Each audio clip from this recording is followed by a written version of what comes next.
The UFC 315 press conference just took place featuring Belal Muhammad, Jack Della Maddalena, Valentina Shevchenko, Manon Fiorot, Jose Aldo, Amy and Zahabi, Natalia Silva, Alexa Grasso, Benoit Saint-Denis, and also some random guy called Kyle Prepolek was there on stage as well.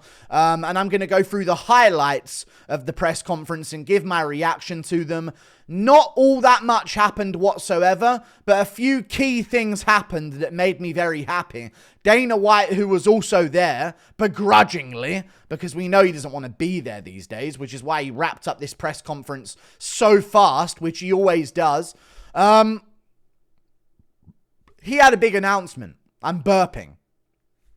He had a big announcement about Ilia Topuria's future opponent for the main event of International Fight Week at UFC 317. And it is entirely dependent on what happens at UFC 315's main event this weekend between Belal Muhammad and Jack Della Maddalena. Also, JDM cooked Ian Garry out of nowhere, off the top rope, okay? Flawless victory for JDM. Humiliating Ian Garry in front of the whole world to see. Crazy work from JDM. I didn't know he had this in him, but JDM's got that dog in him, dude. Okay? He's one of the boys. That's for sure. Okay? And here I was thinking, you know what? He ignored my interview. We tried to figure things out, but, you know, he's got stuff going on. Fighting for a world championship this weekend, so I understand. You know? He's got to play a game of, I wonder if it's a bag of milk in my hands right now. The UFC did a whole fucking promo piece where they put Ben Askren in the hands of these fighters and had them guess if it was a bag of milk or not. I don't even know what was going on there. So he had other things to do. But JDM's one of the boys, okay? That was a nod to Jerusalem right there, guys. That's what that was. And we'll get into it. But let's talk about the Dana White stuff first, because not much else happened at this press conference amongst the fighters. Dana White announces, we all knew this. Everyone was saying it. The Ilia Topuria's next matchup is entirely dependent on the main event of UFC 315, which is why they haven't announced the International Fight Week main event yet. Makes sense. If JDM beats Belal Muhammad, we're getting Ilia Topuria versus Charles Oliveira as the main event of International Fight Week. For an interim belt, I would imagine, or maybe a vacant belt. I'm not sure what they would do, but some kind of belt would be on the line. I'd imagine they would do an interim belt. I don't think they'd strip Islam Makhachev. I think they'd give him that chance to be a double champion here. Although they did strip Ilia Topuria, and they are giving him a title fight, so maybe they're past that double champion thing, and they are going to just take the belt off Makhachev as a reward or as a payoff for him being able to move up to welterweight if JDM wins. So if JDM wins, we're getting JDM versus Makhachev at 170 and Ilia Topuria versus Charles Oliveira at 155.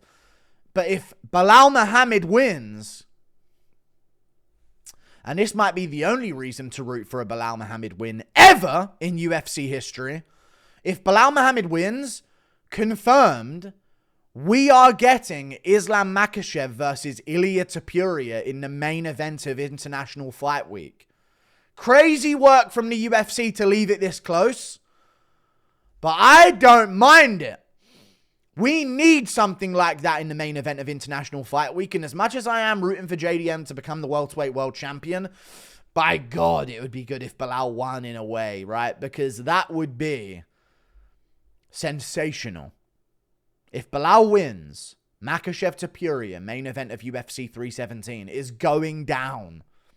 We're getting that fight if Belal wins. If JDM wins, we're getting, and this is also really good, Makhachev at 170 against JDM. And Oliveira versus Topuria as well. We're getting insanity. Absolute insanity. Regardless of what happens, but of course, everyone wants Makhachev versus Topuria. So that's one thing to discuss about this press conference, but there's a few other things that I want to go through as well, okay? And then I'll go through the chronological order of events that went down. JDM off the top rope about Ian Garry. Watch out, watch out, watch out. He's just done it. He's humiliated Ian Garry at the press conference. And dare I say, completely uncalled for. Okay? And that's coming from me. Okay? Dare I say, absolutely, in my opinion, justifiable response, but very disproportionate retaliation from JDM. Ian Garry, okay, this week has been planting M&Ms around the place. He's weird. He's a freak. He's annoying. He's been using his kid as like a prop to like deliver M&Ms and get on the fighter's nerves and try and make JDM miss weight by tempting him with M&Ms. This is Ian Garry's way of promoting, just being an annoying little cringe lord, absolute fucking freak at the backstage area of the UFC or the UFC 315 build-up in Canada. And in response to this absolute war crime that Ian Garry has committed, we literally had this go down. Ian Garry's like, you know, we're planting M&Ms backstage. I wonder how JDM's going to feel about this. We just planted an M&M packet on his fucking scale. Isn't it funny, son? Isn't it funny?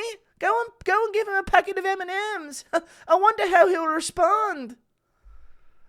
Yeah, I don't even think his son's actually his. So, yeah.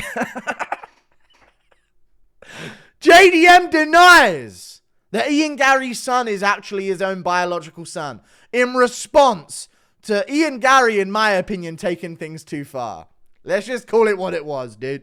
Ian Garry took it too far, and now JDM is appropriately responding. I wonder what he's going to think about my M&M prank. Yeah, I don't think that's actually his own son. I think somebody else fucked his wife and had that kid. I don't think that's... Out of nowhere, JDM. Out of nowhere. He just drops it. You know? Just absolute. Ian Garry must have been there like, Sean, look, they're going to talk about us on stage. He's probably got his kid with him in the crowd of the press conference with his his wife. With his wife. On the side, they're all there as a family. What's he going to say about our M&M prank? Look, he's talking about us. Yeah, I don't think that's really his fucking son. He's ruined their family day out at the press conference. Humiliated the whole family. Craziness from JDM, dude. Heel JDM. And now we're gonna go through the rest of the moments of the press conference, of which there were very few. Belal's getting some cheers. Aldo's getting some cheers. We can talk about the rest of it. So Belal says JDM goes down in 3. And they went back and forth quite a bit. Belal says JDM goes down in 3. No takedowns, Canelo hands. Okay, he's leaning into the memes. And then JDM says, no takedowns would be nice, but it's not going to happen. Yeah, I mean, like, he knows Belal's lying, dude. Belal's one of these guys who has to lie. You know, when fighters start saying, I'm not going to shoot a takedown to promote their fights, they know they're boring. Okay? And Kalayev does it occasionally as well. You shot like 16 against Pereira. We know. All right? But that's that. And then it's, what do you think about Belal saying he'll take your soul? Was a question that was asked to JDM by one of the media members. And Belal ended up yapping over this and ruining JDM's response. And JDM says, I'm going to burp. JDM says, he's never taken anyone's soul yet, so he's not taking mine. It's not happening. All right? He ain't taking anyone's soul. Which is true. Okay? Sean Brady's soul, I think, was well and truly still intact after the Belal Muhammad vicious beatdown that he gave him by standing TKO. And Belal ended up yapping over it by saying, what do you think it means? Huh? What do you think it means, man? It means I'm going to take your fucking soul or what? And just says that over the top of it. Fucking hell, Belal. And then Dana White confirms, of course, the Oliveira and Makhachev thing, which is great. Natalia Silva's beautiful. J-Rod's prepping the deep fakes. I don't know if you guys have seen any of that stuff going around. But Natalia Silva is just looking amazing up there. Okay? That needs to be said. Something about Brazil, man. Norma Jamon and Natalia Silva, they got dimes, dude. Dimes coming out of Brazil. She looks great. up there on the stage. And normally Alexa Grasso's the one with the simps. I'm telling you, there's going to be a conversion once Natalia Silva beats Alexa Grasso this weekend. Massive feat, though. Which I noticed as she walked out for the face-offs. Huge clown feet. All good, though. But she mogged Grasso on looks, which is a feat to be done in women's MMA. Aldo gets respect from the crowd, as you know. Said he's looking for a statement. You know, he's looking to put on a great performance. Zahabi does okay on the microphone. He has some statements to make about being in Canada and riles up the crowd. And he does a translation for himself from French and English. So Zahabi's decent on the mic, to be fair to him. Benoit Saint-Denis farms the French audience and gets more pop than the actual Canadian guy, Prepelec, who was there as well. He gets stepped up to fight. I mean, he stepped up to fight against Benoit. He got booed a little bit by the crowd. He's the Canadian guy on stage. So he got no pop, basically. I mean, he got a little woo and a couple claps, but you'd think he's in hostile territory. And as a man from London, I know how he feels as an Englishman in London right now. But either way, I guess they just didn't even fucking know him, so fair enough. He should have made it very obvious that he was from Canada. Wear a Canada hat or have a fucking flag or something, you know what I mean? Because no one knows you, little bro. So he starts doing that. Ian Garry, a question gets asked about Ian Garry being the backup fighter for the title shot. Will he get a title shot after this? I know he's the backup fighter. And then Dana White says, what? Immediately doesn't hear it, of course. What? What do you say? Is he going to be the backup fighter? What? What did you say, kid? Yeah, we'll see how this thing plays out. You know? So I guess if Belal wins, they are going to do maybe Belal Muhammad versus Ian Garry. But I'm choosing to hear that as, no, Ian Garry's not getting a title shot. That's what I'm actually praying that that's the reality here. He could be getting one against Belal if he wins. But I'm hearing it as like Ian Garry's just going to have to watch, and he did this for no reason. And it's humiliating again for him.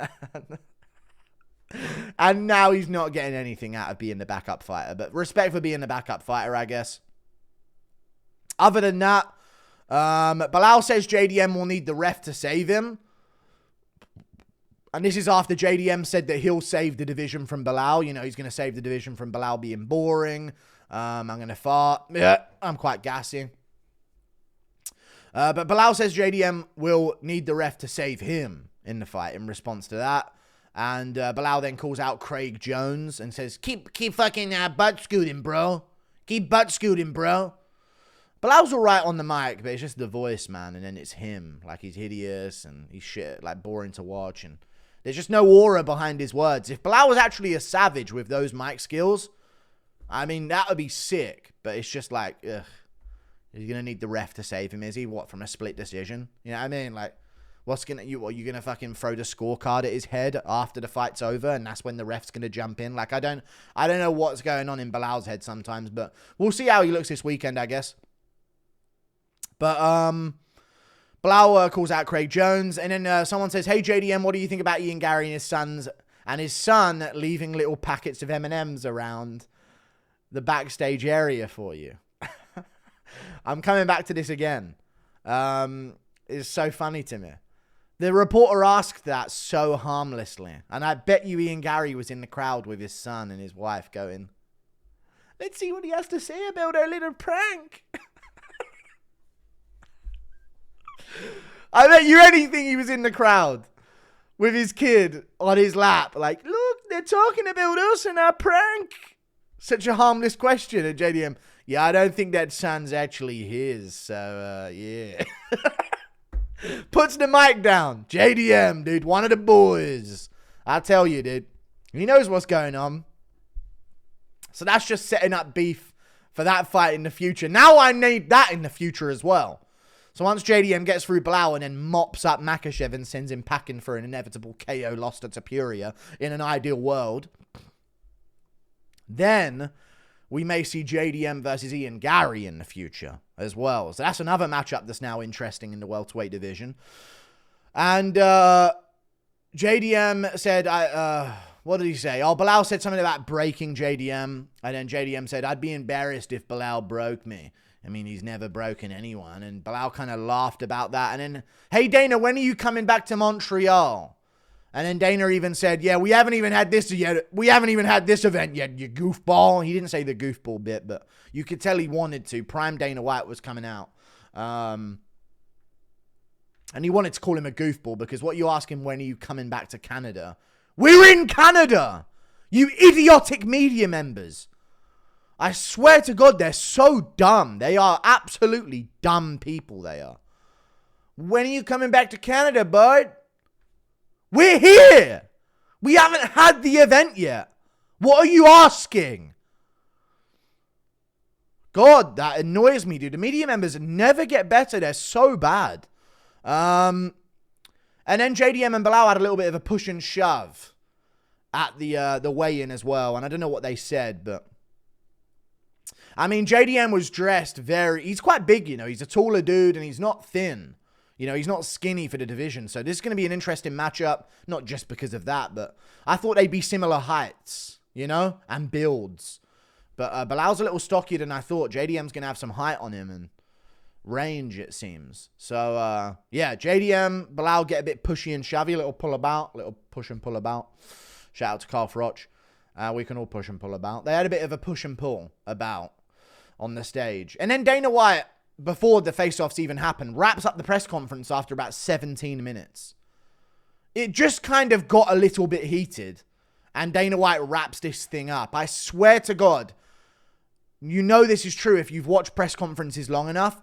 When there's someone other than Dana White doing the press conferences, John Anik or some random other guy that's up there. Sometimes there's that Australian guy that's up there instead on very rare occasions. I swear to God, they leave it for twice as long. They actually want to be there and want questions asked. And they want things to kick off on stage. And they want the fight to be promoted. John Anik does this. And he just starts adding on more questions at the end. And he wants to be there. I swear Dana White is just clocking in a shift that he doesn't want to do. You know, like we just get going. We finally get some good questions and a bit of back and forth and some heat. We could then follow up on that and maybe get a bit of back and forth here and there and get it a bit more heated. But no, everyone's had one question. JDM and Belal said some stuff and see you later, guys. We're wrapping this thing up. And he just walks out. Probably on his way to go gamble or talk about fucking Canelo versus Crawford on a TV show over there in Canada. Like, he's just checked out. Dana White does not care anymore, man. And I know the press conference wasn't the best, but like, I just noticed that so much. When Dana's the guy hosting the press conferences, that shit's over quick. He wants out. He just wants to get out of there as soon as possible. You know? And he's off. Off. All right, let's get this thing wrapped up. I got other things to do.